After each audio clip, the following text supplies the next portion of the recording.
What if DOC never got into that car accident? What if Ice Cube didn't leave NWA? What if the game never leaves G-Unit? What if Teddy Riley never moves to Virginia? What if we got that J. Cole and Kendrick album? What if the RZA would have never had that flood? How would the hip-hop world sound today? Welcome to Hip Hop What Ifs, the podcast where we dive into the biggest what could have beens in hip-hop history. From iconic album delays to game-changing partnerships that never happened, we reimagine the culture we love and explore its alternative paths. And you are now at Hip Hop What Ifs. I got the wild style, always been a foul child. My guns go boom boom and your guns go pow pow. Big L bodied it. The biggest thing in the world. Like He scared me to death. Yo, when I heard that on tape, I was scared to death. Yeah. I said, yo, there's no way I could compete. If this is what I gotta compete with, I said, there's no way. You know, I always tell a story that when we recorded the song The Enemy, Big Al was like, yo, man, you ain't gold. I'ma rip you down on this fucking song right here, man. I'm taking your 500,000 fans, nigga. I'ma kill you on this song. I'm like, yo, this nigga Al is fucking crazy, man. You know, he would fight niggas, like big niggas. I'd be like, yo, Al, could we just go shoot the block up? He's like, nah, I grew up with these niggas. Just come stand by me, I'ma fight. Every time I went to Harlem to see Big L that he was gonna fight, he thought he would fight a nigga your size, like the biggest nigga in the world. He's like this. Fuck that. You know, he was a fair and square dude.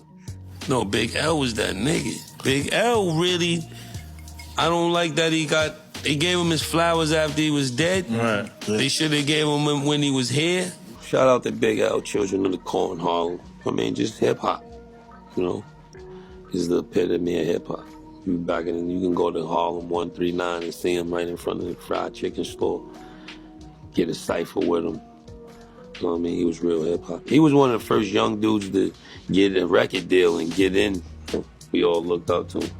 The way he put his rhymes together, his delivery and the way he formatted his rhymes, he was very rhymey. He could rhyme the hell out of some words. You know what I mean? He had interesting songs. That Ebonics. Did you and Big L ever battle? Nah, I mean, when I was doing an autograph signing record store, Rock and Wells, 125th. Okay. Comes in with him and his boy. So he too cool. He sent his boy over. Okay. Yo, my man over there, he's nice. He want to rhyme for you. I'm like, yo, I'm gonna give him my manager's info, and he work it out from there. If he dope, I'm work with him. He said, fuck that. He'll rhyme for you right now, and if you don't like him, he'll never bother you again. Man, he rhymed for me. And when he was finished, I was getting his numbers. wow. Yeah, I for him to be that age when I met him, had to be like 16 or 17 when I met him. And I know at that age, I wasn't that nice. The best thing that made me the most proud of him is when he ain't fold. Like artists go, well, you went from a major label, now you independent. Nah, he started his record label, and his first record was Ebonics. Wow. And that was independent? That was independent. He was ready to take over the world. Where do you think Big L would rank if he was still here? All right, welcome back. We are back. Hip Hop What Ifs, the show where we dissect all the what ifs in the world of hip hop. How you doing, my brother Kyle? Good, man. Good to be back in the building, man. Talking a little hip hop like we always do, man. Shout out to the people. There was a lot of discrepancies in the comments on the Boogie Down Productions MC Shan. It was some. I don't know if you saw on the TikTok. It was a lot of MC Shan fans saying like Shan so much. I was like, I mean, not saying Shan. I was on like 4 or 5, but I didn't know that it was still this much angst between. Listen, man, and I'm gonna tell you why. It's 30 years ago. It's because Shan has he always had a fan base. Remember now, Shan was the star. Yes, and he was, not an international star or anything like that, like LL, but he was big at the time, particularly in the tri-state area, New York more specifically. And so you got this upstart, KRS-One, Boogie Down Production. Nobody even heard of these dudes, and he throws the shot, and he throws the blow that lands squarely on his chin and knocks the king down. So, I mean, I get it. I've run into people sometimes. I've run into a couple of people over the years who, you know, will sometimes have a certain affinity for Shan. But come on, man, let's be honest. Yeah, let's keep it real, you know, let's keep it a bean. Man. Come on now. That's like an Isaiah Ryder. You know, yeah, I mean, it's like, come on, man. Let's be real here. Let's be real here. I mean, like, and I think you referenced it, the Nelly KRS-One beef. And I remember when you referenced it, I don't until you said it, I totally forgotten that even existed. That was a big deal, especially in my parts. Okay, so here's my thing. To me, I mean, no disrespect to Nelly, but Nelly's not on the same level as KRS-One. And I'll be honest, I don't even remember. I remember them going back and forth, but I can't tell you one line from either one of those gentlemen in that battle. Well, I do remember the ones from Nelly because he dissed him on the Rock the Mic remix. Okay. With the Freeway and Beanie. He's like K. He basically spelled his name K. No one cares what you say. Are you just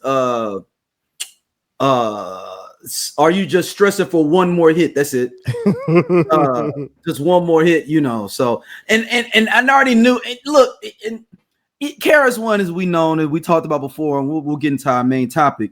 He is very, very agile with anything being considered a small, bigger, or larger slight to him. And that Nelly song number one, copying his song number one, was the swipe that he thought that he needed to take back in Nelly. Right. So it was one of those beefs that was like, oh man, I didn't want to see that. It doesn't register high on the list of beefs when we think about hip hop beef. So no, people forgot about it like you did. Right. Until you said it. And to be honest, I don't even remember if I remember hearing you say it when we were recording. I don't think I caught it until I went and watched it on YouTube. Yeah, once it came out. And I was like, damn, I forgot they did have a beef. Like, so it was crazy even just thinking about it. Cause like I said, I don't remember any lines.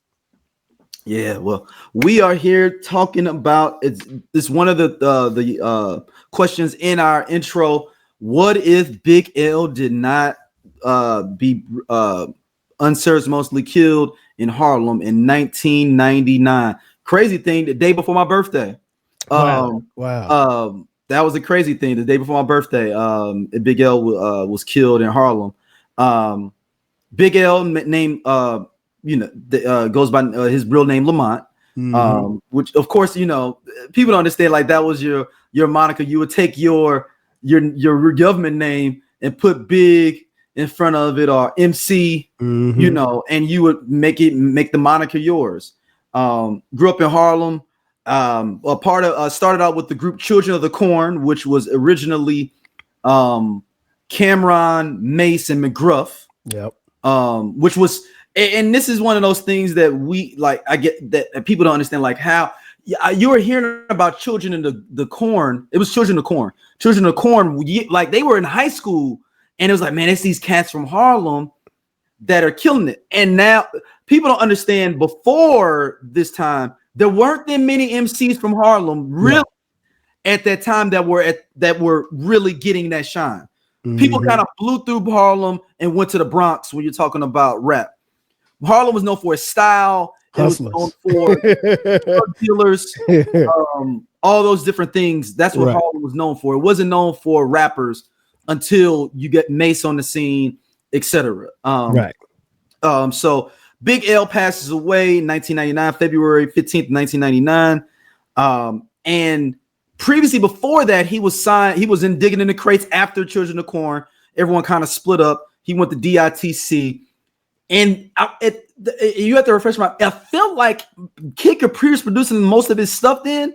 I feel like during that, him and Buck Wild, Diamond D were producing his stuff on that first album, Lifestyles. His first album that Lifestyles that are Poor and Dangerous. The Poor and Dangerous. Yeah, I think back then, Buck Wild did some producing, Lord Finesse, Showbiz, just to name a few, and Craig Boogie. I mean, you're right. It was interesting because when I think back to my first memories of Big L was with Children of the Corn, and I just remember there was a buzz. And now keep in mind, I was in college at the time when I first heard about Children of the Corn. And ironically, I heard, being at South Carolina State University, I heard it from some New York cats. And then I think somebody had a DJ Clue tape and they played it, and they played one of the songs or whatever like that. And these dudes was rhyming, and Mace wasn't even Mace. He was Murder Mace. Yep. And I mean, like, these dudes were grimy. But they had a different type of flow, different type of style. And Big L, his wordplay was, even back then, was crazy. And, what's interesting, what you just mentioned, that I didn't really think about back then at the time, because again, keep in mind, folks, there was no internet, right? So there was no point of reference as to how old they were.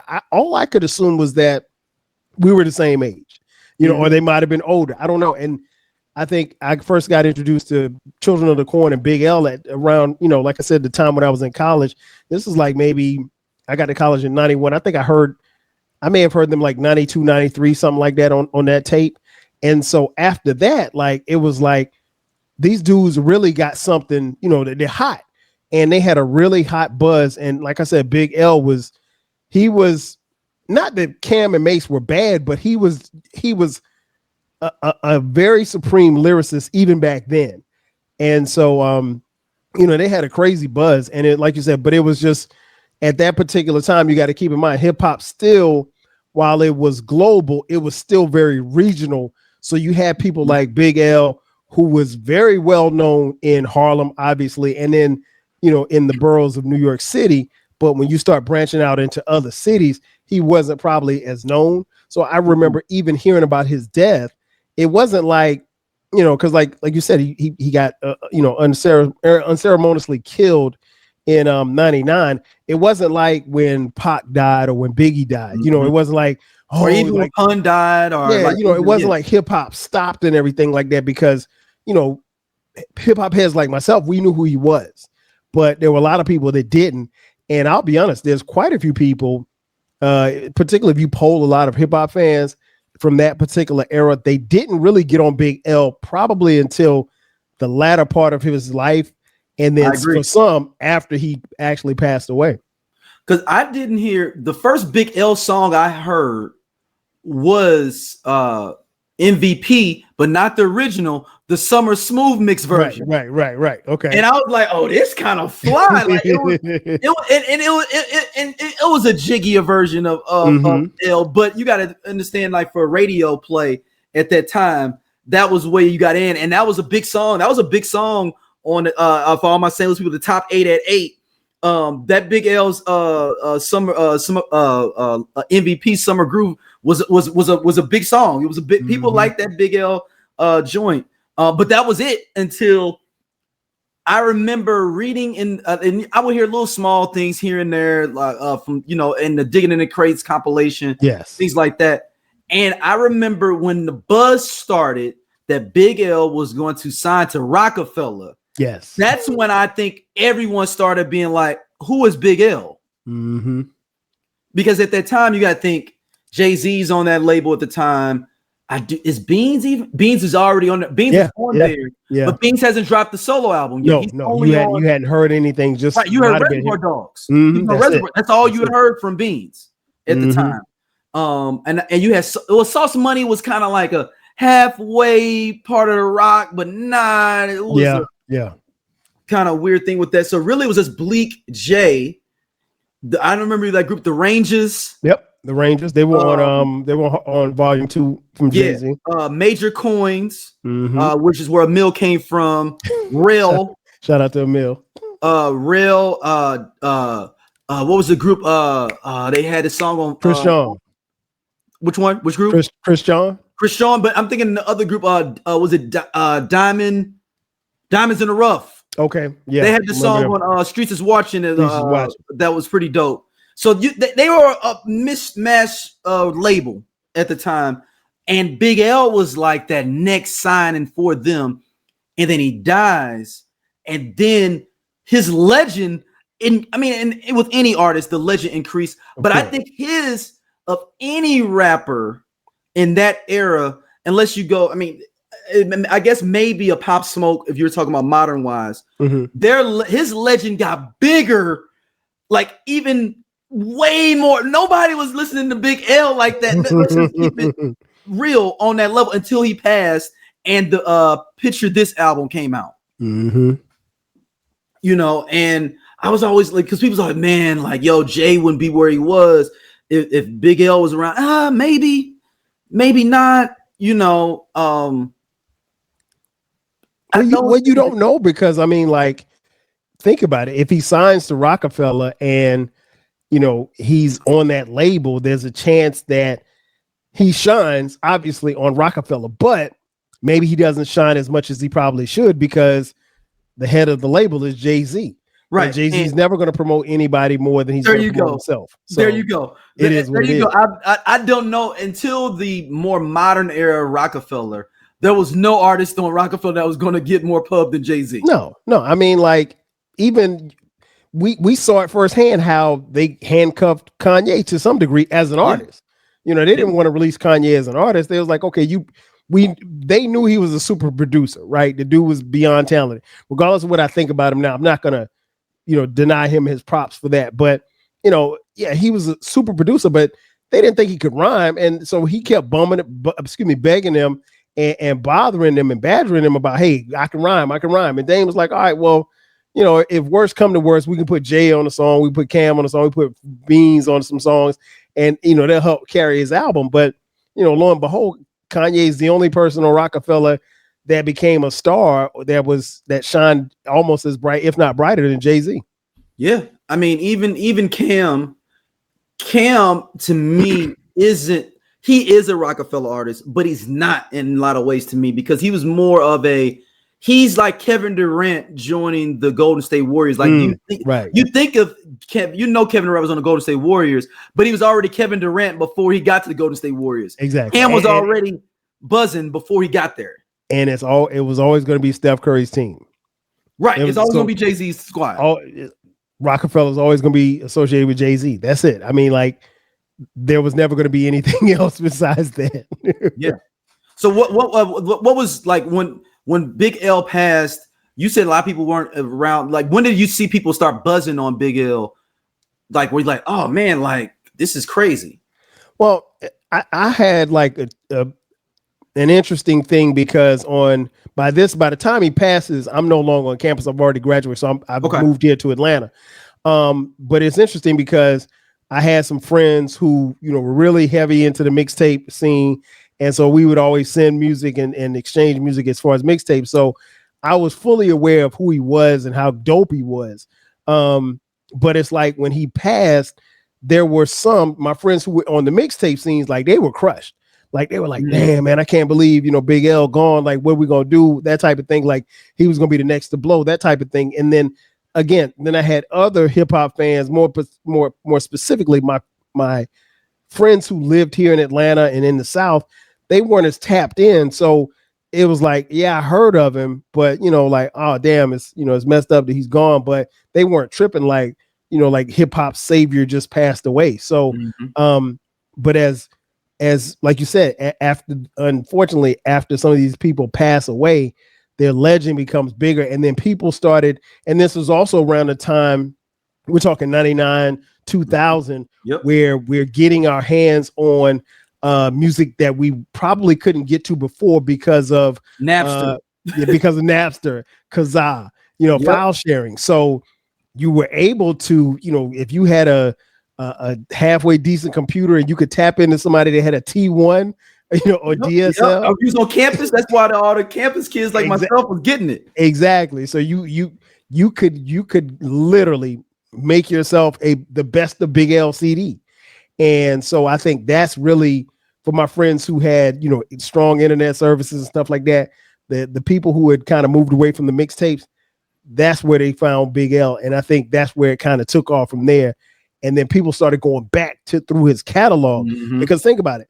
If I'd only heard maybe 2 songs from Children of the Corn, I'm probably not going to get an album unless I just find it. You know what I'm saying? Yeah. And so now with Napster or Kazaa, I can go back. They got this right here. Okay, boom, boom, boom, boom, boom. Next thing I know, I got a whole mixtape of Big L that I created basically, you know, from living through that era. Yeah. That was the first playlist. Those were the first playlists that we had. So I would say most of the people that I knew, with the exception of few, probably went back to his catalog after he passed more so than was on him when he was alive.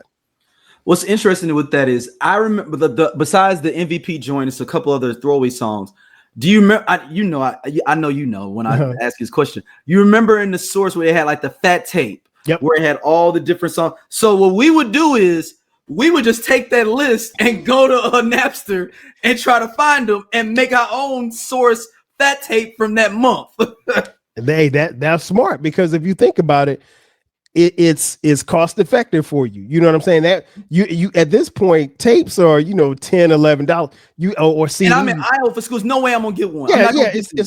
You're not paying $11 for everybody's CD. If it's 20 different people that you want to hear. So no, you're gonna get that. And like I said, the internet made it so much easier for you to tap into that music and get your hands on it. Why not? and then is what if the song that on the one of the first ones that when we start doing and we got a good internet was Ebonics. Yep, Ebonics. And I was just like, whoa. Yeah, listen. This is something different. Ebonics and Flamboyant. Those were the two I think that really, at least for me and my friends who weren't tapped in, those were the two songs that really just took off a Big L. And Putting It Down too, though. Putting It Down was the radio joint with Stan Spit on there.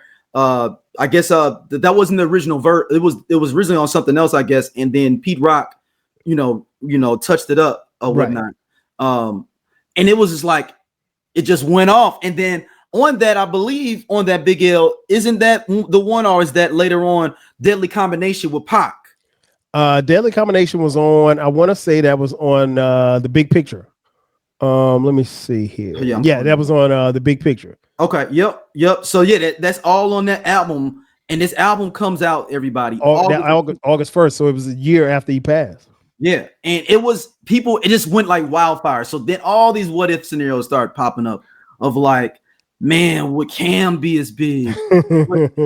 Big L would be taking over. He was spitting, no doubt. But let's not even discuss that. But where do you think he would have been in this pantheon of hip hop if the Big Picture? I even think the Big Picture might have been a better album if he would have been alive to kind of cultivate and maybe some more features and different kind of things with it. What do you think he kind of would have been sitting in hip hop in the early 2000s? I think he would have been in a great position because one, Big L was a person who had paid his dues, from starting with Children of the Corn. And they started so young, like you said, they're coming up straight out of high school, and he got a chance to build up and build his momentum and build up with a fan base. He already had, legions of fans, but I think had he lived, especially on the strength of these two albums, I think his rep would have grown even more. The thing that always impressed me and blew me away, like the first time that I heard it, because I didn't hear it live, was the freestyle, the Stretch and Bobbito freestyle with Jay-Z. And for those of you who weren't around, let me just give you a synopsis of it. So Stretch and Bobbito were these two famous DJs. Well, they were very famous in the tri-state area, but they were working at a college radio station, and people would come up to their show and rap for them. Rappers would come up, and it was a big thing to come up there and freestyle, and you had to freestyle. It wasn't no, let me write my rhymes or anything like that. Like, you had to come off the top, freestyle. And so Big L comes up, and he has his friend, and I'm using quotes, Jay-Z with him. And so this is when it's called the 95. You're on YouTube, check it out. It's called the 95 Freestyle, Big L and on the Jay-Z. new Big L album too. Yeah, it's on the new album.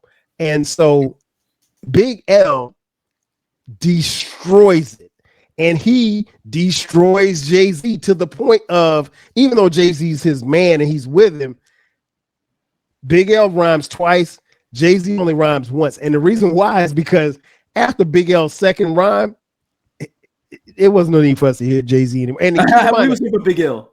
Yeah, I mean, so everybody was listening for Big L. And Jay-Z at the time was a virtual unknown. I don't even know if maybe Hawaiian Sophie was out at the time. Yeah, Hawaiian Sophie was out. And I'm sure people in the comments will tell me. What year is this? 94? It said 95 freestyle. So Reasonable he Doubt would had have not had In even My come out yet. Lifetime out. He would have had In My Lifetime out. And then what's the other song? I Can't Get With That would have been out too. Yeah, that's about it. So yeah, Big L, like I said, it's called 95 Freestyle. And they're up there. I mean, they're on the mic for about 5 or 6, just straight off the top. going. And I mean, like, Big L is crushing it. So I think, at least for me and my peers, for a lot of people who really weren't up on Big L, when they got that music off, Napster or Kazaa, he was out of here, man. It was crazy because that was lyricism, like I said, off the top of the head and on a national stage. Well, it was New York, but that verse became famous. Mm-hmm. And don't get me wrong, Jay-Z held his own. He did well, but I mean, Big L was wrapping circles around him. But to answer your question, I think if he had lived, I think he would have been one of those dope. I don't know necessarily if he would have been, he could have had as much stardom as somebody like Beanie Sigel, who was a star. Wasn't as big as Jay-Z, but would have been a star. And I think Sky would have been the limit for him because he had the talent and he paid his dues, and he came off very braggadocious, as anyone would in a rhyme, especially in Harlem. For Harlem, oh yeah. But he seemed like a real humble. I mean, I saw a couple of interviews. Real humble cat, man. Real humble cat, and like I said, he was dope. He was dope. There was no denying that at all. Yeah, and it's so crazy that this whole thing is so. He was going to. He was getting ready, literally getting ready to sign a Roc-A-Fella. He had talked to Dame on the 8th of February. He was trying to. He wanted Dame to sign his whole group of homeboys. So it was him, McGruff. If anybody, who McGruff is the brother rapping on the last verse on Monifa's "I Miss You." The joint on the New York Undercover soundtrack, with a Heavy D on it as well. It was going to be him, McGruff, Stan Spit. That was the group. Stan Spit. I know I'm just giving some people references who be. Stan Spit is the young dude in Belly that gets shot in the restaurant when DMX amps up the kids to shoot each other. Stan Spit is the light-skinned brother, right? With the crew, the young dudes that all of a sudden that DMX wanted to get work with. I say that pejoratively, work with, because it's criminal or whatnot. But yeah, it's it would have been interesting if you look at his career. He would he in this what if scenario, would they have even had signed Cameron and Dipset if they already would have had Big L and his crew? I think that's a possibility. Because even Beanie Sigel's crew and the Philly Cats, because that'd been 3 crews. Exactly. Now that's where it becomes interesting, because I get the impression that while I think it was a collaborative effort for Jay-Z and Damon Dash at the time to sign Beanie Sigel, and then subsequently Freeway and the rest of the Philly crew that they had, but Harlem Cats stick together. Yep. And for Dame to openly court Cameron, and keep in mind now at this point in time, Roc-A-Fella is still rising as an entity, so they're not bosses per se. I mean, like you said, by this time Jay-Z's on his 3rd album, I think, and so they're really just establishing themselves as a label. And Jay-Z's 3rd album is the album The Hard Knock Life Volume 2. Is the album that blows, that sends Jay-Z into another stratosphere. But they're still working on the business aspect of it, because, as I mentioned on a previous episode, Jay-Z's his goal was just to release one album. So it was never to be a multi-platinum artist like he became. So I think I think, at least for me, I think I would have seen Dame sign Big L before Cameron. I would have, because I think Big L was a much better rapper. Not that Cameron was bad, because Cameron was rhyming his ass off back then, and he wasn't on some of the stuff that he got on later on in life as far as rapping was concerned. But I thought Big L was doper and better. But I could see a scenario where Roc-A-Fella would have signed both Cameron and Big L. But you make an interesting question though. If they sign those guys, do the Philly guys get signed? Yeah, I mean, well, Beanie is already signed at this time. So, Right. but do we get state property? Is the Probably not. I doubt it. Yeah, no, I I doubt don't see us getting state property. I don't see. Yeah, I don't see it because I could see Dame just being like, man, we already. The I Only Listen to 90s Music podcast is a show for 80s babies who were 90s kids. If you were a No Limit soldier, then this is your show. If you believe that Cash Money is not an army but was a Navy, this is the show for you.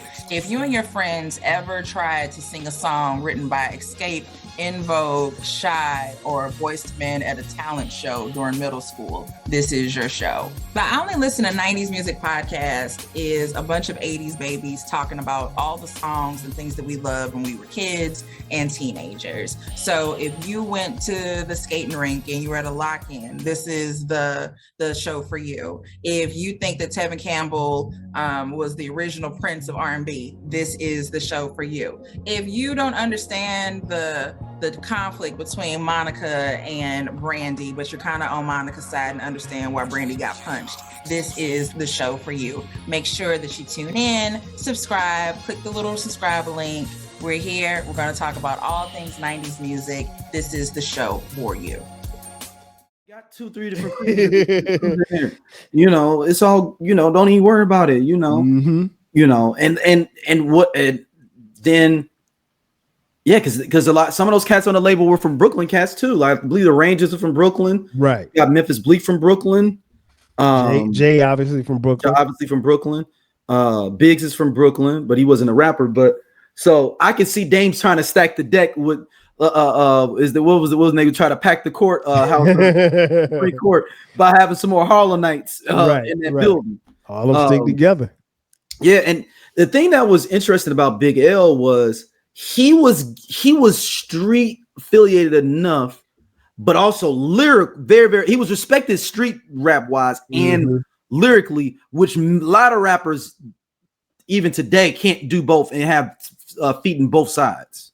Oh, no doubt. I mean, because even if you look at some of the people that he worked with on some of these albums, I mean, like you mentioned, the aforementioned Deadly Combination with Tupac. Mm-hmm. So he's got that with Tupac, and then he's also got, you know, songs with Cool G Rap, Fat Joe, you know, just to name a few, Big Daddy Kane. I mean, so he was working with a lot of different people, and I think you can do that when you're respected in the game. And Big L was definitely respected in the game. He was respected by street dudes. He was definitely respected by, you know, people in the rap industry. So I think he's one of those dudes that could play both sides really well.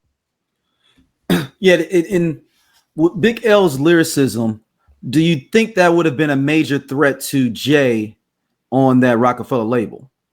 I think so, because one, like I said, he could rhyme, and you know, don't get me wrong, Beans was dope, Kanye was dope, but I mean, lyrically, this Big L was on another level as far as rapping was concerned, in my opinion. And I think ultimately if Jay saw that Big L was going to be some type of a star, I'm not saying he would have turned down his star. He just would not have let him, you know, shine as bright as he probably could. And that's because again, at this particular time, Jay-Z is still climbing up the hill himself. You know, he's 3 albums in, and this 3rd album is the thing that explodes and takes him to the next level. But you know, if you're trying to do all of that and then you sign these guys, and this guy, his career is taking off, and who knows, maybe Big L he stays on the street shit and he stays a dope street rapper, and that's what he's known for. And he's the street version of Roc-A-Fella, where Jay, you know, as the albums got bigger, Jay, you know, his rhymes got bigger and his rhymes got less street. And I mean, and I get it. And I don't expect Jay-Z on the 5th album to be rapping like he did on, you know, Reasonable Doubt. But I just don't know that with the way that Big L was rhyming, I don't know that Jay-Z would have allowed him to still shine and then push him as an artist. I don't know that he would have. Yeah. I mean, everybody doesn't remember the old Jay-Z was a dick. People don't understand that. I mean, I know he's people revere him so much for his business acumen and all that. But it was a time period Jay-Z was a dick, and if he wasn't promoting shit if it wasn't Jay-Z. Oh yeah, you got to be careful too, because when you talk about Jay-Z, the whole vendors get offended, man. Yeah. Oh yeah. I mean, it's people are, even though I think it's a ridiculous conversation from some sides of Jay-Z in a verses. Like I think it's ridiculous from the people that they're trying to put up, but the idea that we can't have this discussion that Jay-Z cannot be beating the verses is the ridiculous part of the conversation. There is a Rap Soul podcast episode coming very soon. Oh, okay. About that. And so that has to be addressed because, and don't get me wrong, folks, I am a huge Jay-Z fan. Not a fan of the 444 and all that other bullshit he's done. The Beyonce era of Jay-Z. Yeah, the premarital Jay-Z, that was my guy. The premarital. But that once he got married, boy, hey man. He went downhill. Jay-Z. He ain't been the same since he got married, man. I mean, hey, it happens. Misogynistic Jay-Z. Yeah, it happens. You and I both are married. Maybe we not. We can ask our crews if we the same men. We're at the core, we're the same, but you ain't the same as you was. D, I remember you before you got married. Yeah. We all got a good thing. I remember how you. Hey, Ashley the classic. I remember. So yeah, I was out there getting it. I was out there getting it. So premarital, but the premarital Jay-Z. That's a conversation in itself. Like, yeah, man. I mean, look at him, man. Jay-Z's what 55, 56 years old, walking around with dreads, and he don't have no gray hair. I mean, me and you gray, and he older than us. Come on, man. And we know, and since we on the topic, quick sidebar, we know that's a wig on his head. I mean, why you walk around with a wig on your head? Come on, Jay-Z. Is that a wig? You think that's a wig? That's not his hair. Oh shit! Dig, how many dudes you know grow hair down their back at 55? No. Yeah, that's a wig. He started with the little twist, and I mean, he ain't fooling nobody, man. That's a wig. he has become obsessed with Basquiat, and he wants to look like. And I hadn't thought about it until one of the homies sent me a picture of Basquiat, and I was like, "Is this supposed to be the dude Jay-Z trying to be like?" I was like, "Because then he started rapping about Basquiat, and I was like, oh, now I get it. Okay, so now the hair and all this stuff makes sense, but no." Not one strand. Even the style of dread has changed. Yeah, so I mean, like his hair is they're like super knotted now. Yeah, it's matted and stuff. Yeah, more like Basquiat's. Yeah, man, come on, man, Jay-Z, you ain't fooling nobody. And again, I feel like I can criticize him because I'm a fan. I'm a huge fan. But nah, he ain't been the same since he been. I mean, look at that. 444, Magna Carta, Holy Grail. Was it the Show Me What You Got album? All those albums were trash, and people. I didn't 444 was a good album. I didn't think it was a good. I thought it was a good album. I thought there was maybe 3 or 4 songs that were pretty good, but that album just didn't do any. And I went back and listened to it, and everything that people said it was, I went back and tried to hear what they said it was. I didn't get it. It does not resonate with me at all. And again, I'm literally a day one Jay-Z fan, but and a lot of these cats came on way later on. I was a reasonable Jay-Z guy. Exactly. So I was, when he was a skinny nigga on the boat. I was a fan then, you know. So I Buff Streets is watching the actual VHS. I had it on DVD. I had the VHS. I ain't have a DVD player. Yeah, we had it. Well, actually, I stole the DVD from one of my homeboys. You know how it is. You let you ask your homeboy, can you borrow it, and you just never give it back. So yeah, that's what I did. So it's like, I mean, so yeah, that Jay-Z, I mean, he's not where he's doing different things. And so, it's interesting we're having this conversation. I just read yesterday that there are rumors in the industry that he is in the lab making another album. And I'm like, why? Why, Jay-Z? You don't need to make another album. Why? You want to know why? Why? I think he's scared. Or I wouldn't say scared. He knows that Nas is past him now, I think. Yeah, but Nas been past him. right. But like, it's more solidified now, even like amongst heads. Like, he's getting Hall of Fame credits. Nas is out here putting in work every 6, 7, 8 months. He's dropping quality, not no bullshit coming out. This last 5-6 album run Nas has been on with Hit Boy, killing it. Now you're gonna give us Nas and Primo, something we've been asking for forever. Come on, man. Come on. I mean, and and I'll give you a sneak because I haven't recorded the episode, but I'll give you a sneak peek. There is, and I'm going to reference this on the podcast. There is a case that can be made that Nas can battle Jay-Z in a versus and possibly come away with the win. I agree totally. Like there is a depending on the way. I had 5 different MCs that could beat him. Yeah, and you know how I go. It depends on who plays. It depends on what you play and when you play. It. I had LL as potentially being able to beat Jay in a battle. I had low key Busta Rhymes if we're doing a live one, just because of stage presence and what's the energy is going to be on the stage. Jay-Z's not a great performer. I know people try to give him all this. No, he's not. No, he's not. Not like. I mean, he's cool. I've seen him in concert. He's cool.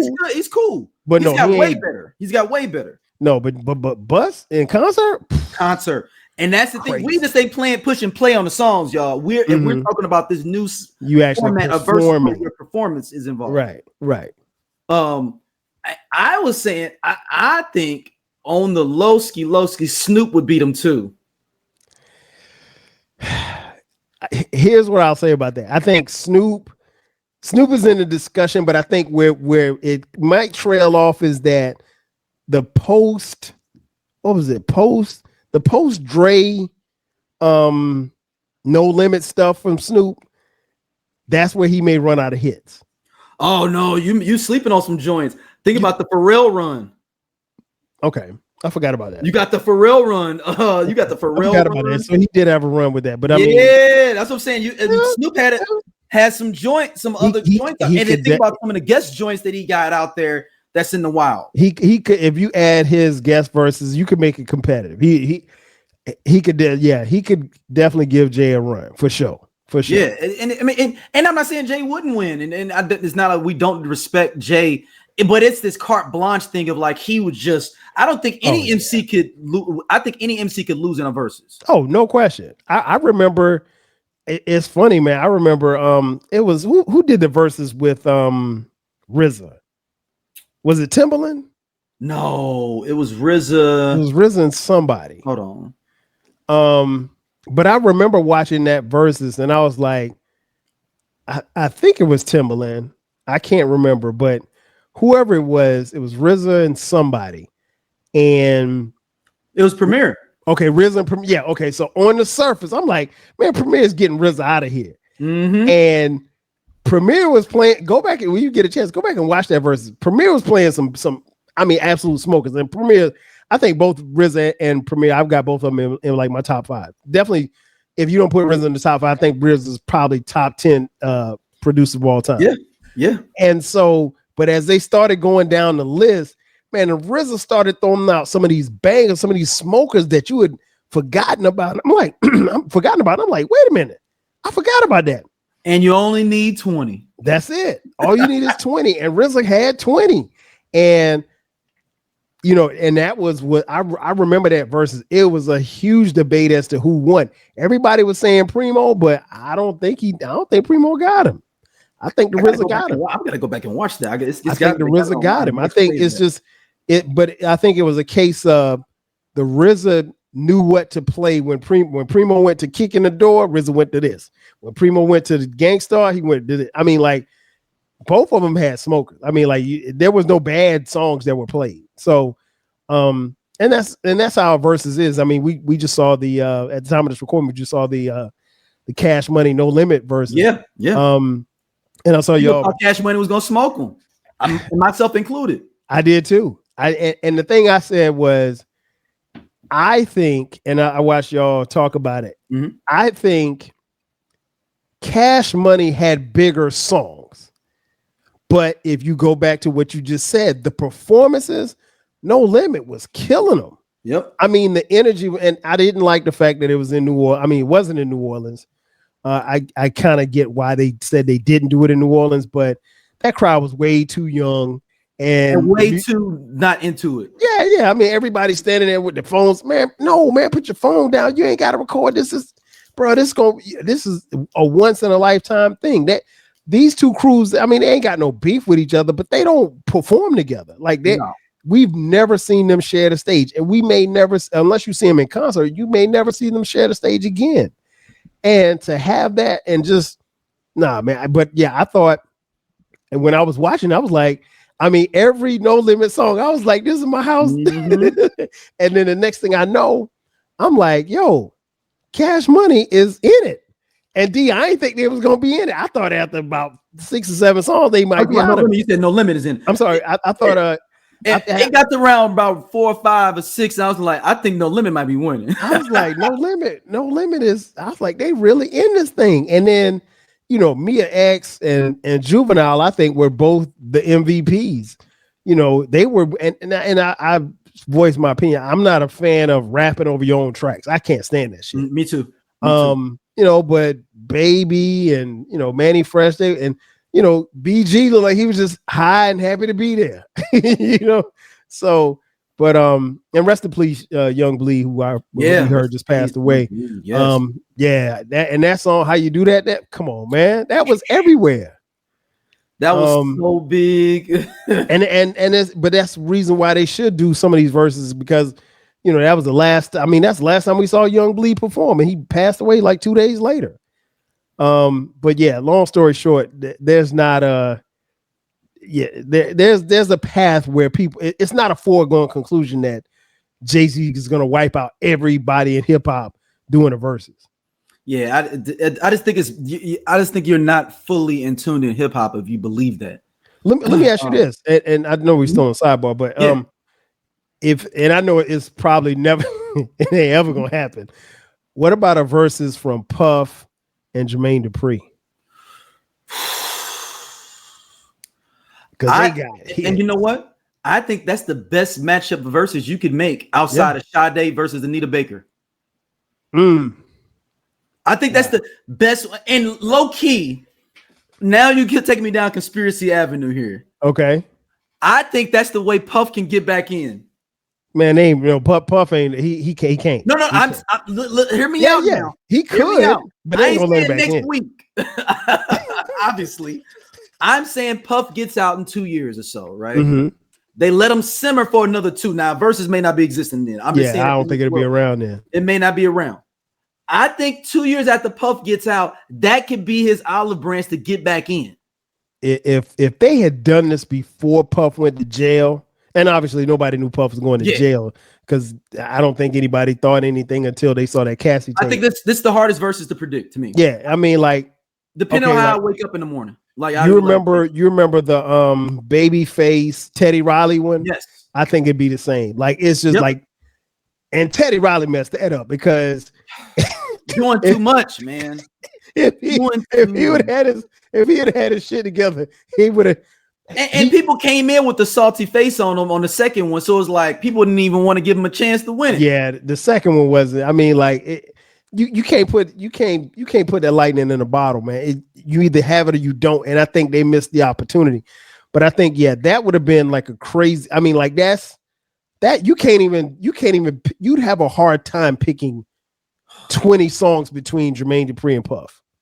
And I ain't a fan of Puff, but Puff got hits. Yeah, come on. Man. Now, I've always said for verses to get better, they have to put parameters in there. All right. Mm-hmm. I think there needs to be a round where it's just features. Like this round 7 is your best feature. Okay. You got to come with a feature. You know what I'm saying? And in this scenario, we're talking about Jermaine Dupri and Puff. Right. If for the 20, 10 got to be R&B, 10 hip hop to split it to make it balance. Where I can't have you putting on a Brat track and then you do Faith. It ain't going. It's 10 versus 10 R&B, right? 10 versus 10 on the. That's what I'm saying. They got to put parameters in there for a big matchup like that. You're right. That would work. I think that would work.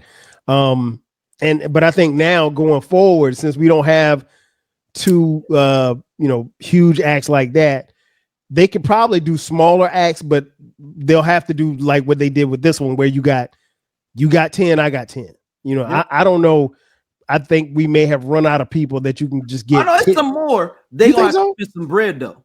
That Anita Baker Sade joint could shut it down. Sade ain't coming outside for this. I'm just wondering what bag it would need to be, because I can see old heads paying $100 pay-per-view for that. Oh yeah, I tap in for that.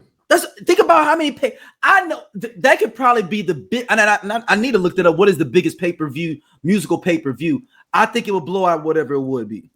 Yeah, something like that pay-per-view. And I'm not really big on pay-per-view, but I pay for it. Yeah, for something like for Sade, because again, Sade don't come outside. Yeah, and when she does come outside, you better be in her front lawn because you're not going to see her again until she comes outside 4 years from now. I mean, she ain't even going to the grocery store. So the Grateful Dead's 2015 concert grossed $52 million on pay-per-view with 400,000 subscribers. I think they could easily outdo that with $1 million. Yeah, I think they could do $1 million worldwide. I mean, think about it like this. I mean, people were paying $50 to see Floyd Mayweather run around for nine rounds. Or 12 rounds. Yeah. So yeah, they do that. I don't think I think it happened, but like I said, Sade coming outside. Let Sade do it at home. We'll do the state. We'll do it. I almost would do it just to appease Sade and her not wanting to leave England. You do it in England. Do it at the O2 or do it at the big stadium there. We're gonna charge for that as well. And Anita Baker do hers in Detroit. And you go back and forth, similar to what they did with the Trina and Eve one. Okay. You just go back and forth on the pay-per-view between both locations, kind of like Live Aid back in the day where they had the different locations on the same feed. You do that. Sade, stay in London. Well, you good. You go kick it in the side. Do it. If you want to let people come for free, that's on you. I know Anita gonna charge people in Detroit. You better make sure the internet's working. I mean, ain't no lag. That's the thing, though, is that you would have to. I don't even know if I mean, you would have to spend $30-40 million, I think, to get this up and going at a high level for the amount of people. I don't know, and I was actually happy to see the numbers that this one did because.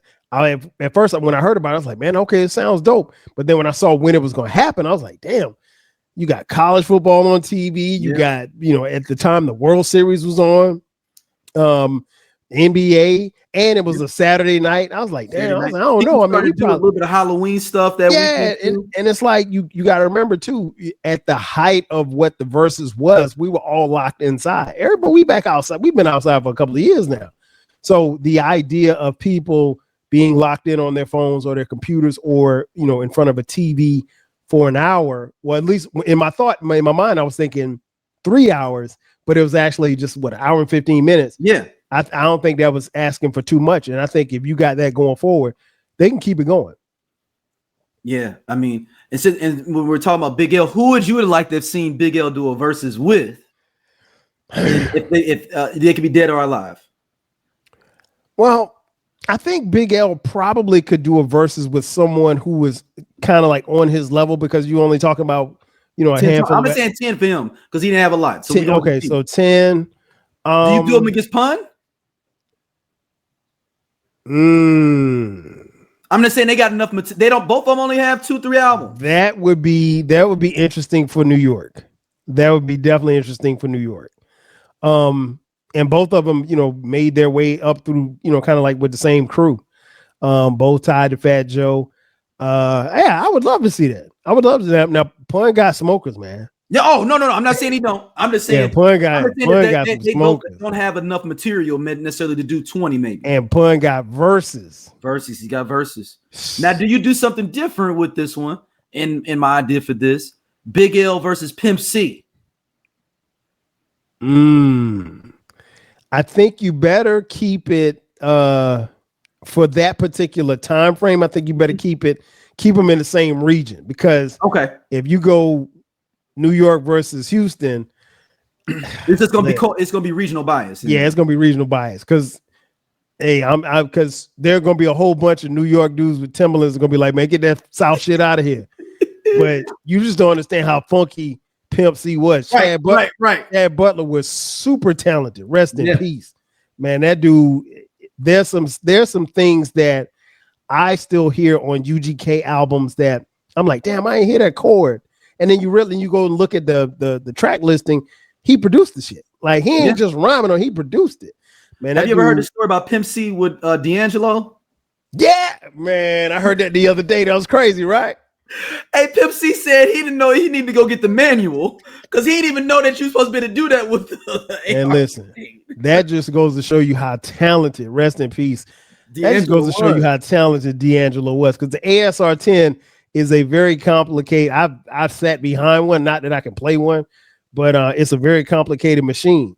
And for him to create the Brown Sugar album on an ASR 10, play all the instruments, do all the vocals, and you did it in your house basically, and then of course it got remixed and mastered in a studio. That's crazy, man. I mean, like, unheard of. Nobody, and to me, Dig, Brown Sugar is slightly better than Voodoo.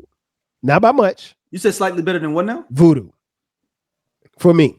Oh, no. I don't think that's a question. That to me, that Brown Sugar is better than Voodoo. I think both of them are super dope. No. Look here, I'm not saying, like, when I'm saying Brown Sugar is better than that, I'm not saying that was not. I'm just saying Brown Sugar it's a flawless album. There's no skips on there. Yeah, I don't have any skips on Voodoo either, but I just and I've forgotten, I mentioned on the podcast, when I play one, the thing for me, I'm such a D'Angelo fan, and there's a podcast episode coming on the Rap Soul podcast. I'm such a fan of both albums and such a fan of D'Angelo's that these albums never fell out of rotation for me. So, like, I've literally been playing these albums since they've been out, at least once every week or two. Seriously.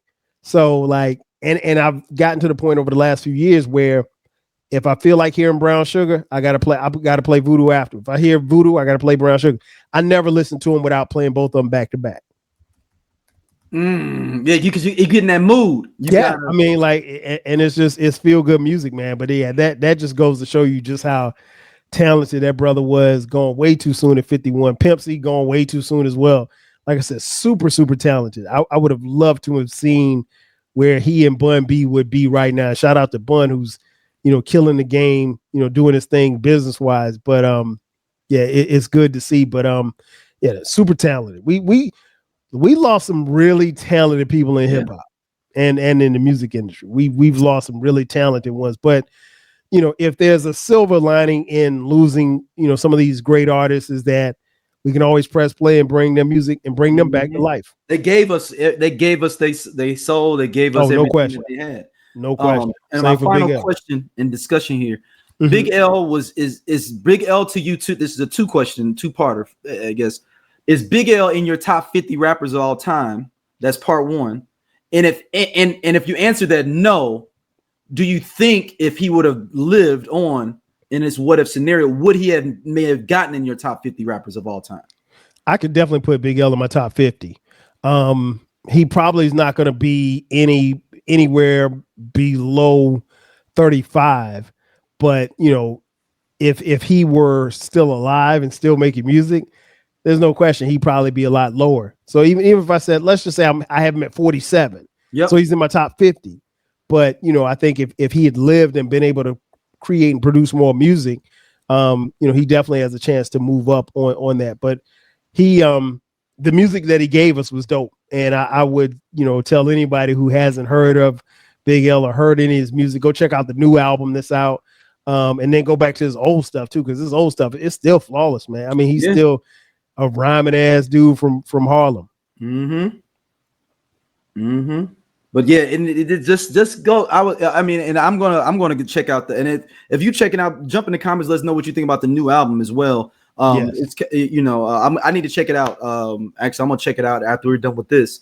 And just throw it on while I'm cleaning up or whatnot. But he was a good MC, man. He was just one of those people that we lost, and I'm sure there's MCs from all that, especially just on the cusp, all across the U.S. I mean, this story has been a long told thing within hip hop across the board. I mean, you think about it with Nipsey, even we didn't get all his music. Listen, we may need to do an episode on what if Nipsey. Bruh, I love Nip, man. Yeah, rest in peace. I love that dude. He was and it's in a similar case to Big L, where he was just starting to get in stride, and get into his real rap pocket. Listen, I got so many stories about like just how dope his music is. And I really didn't like him originally. I'm not gonna lie. Listen, bruh. I didn't like him for that song Nipsey's in the house. Yeah, Hustle in the House. Yeah. Man, listen, that mixtape, I mean, his mixtape run was crazy. And I don't necessarily, I'll save it for the podcast. Yeah. That's what we're going to do. The next one is Nipsey. What if Nipsey? There we go. There we go for the next topic on this. So where can people check out the Rap Soul podcast and the 12 Kyle podcast? Man, wherever you're watching or listening to this podcast, it's on all streaming platforms. 12 Kyle podcast, new episodes every Thursday and every Sunday, and Rap Soul podcast every Monday and every Friday.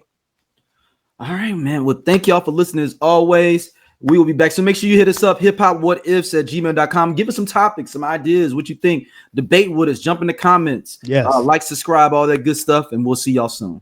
Peace. 5,000. What if DOC never got into that car accident? What if Ice Cube didn't leave NWA? What if the game never leaves G-Unit? What if Teddy Riley never moves to Virginia? What if we got that J. Cole and Kendrick album? What if the RZA would have never had that flood? How would the hip-hop world sound today? Welcome to Hip Hop What Ifs, the podcast where we dive into the biggest what could have beens in hip-hop history. From iconic album delays to game-changing partnerships that never happened. We reimagine the culture we love and explore its alternative paths. And you are now at Hip Hop What Ifs.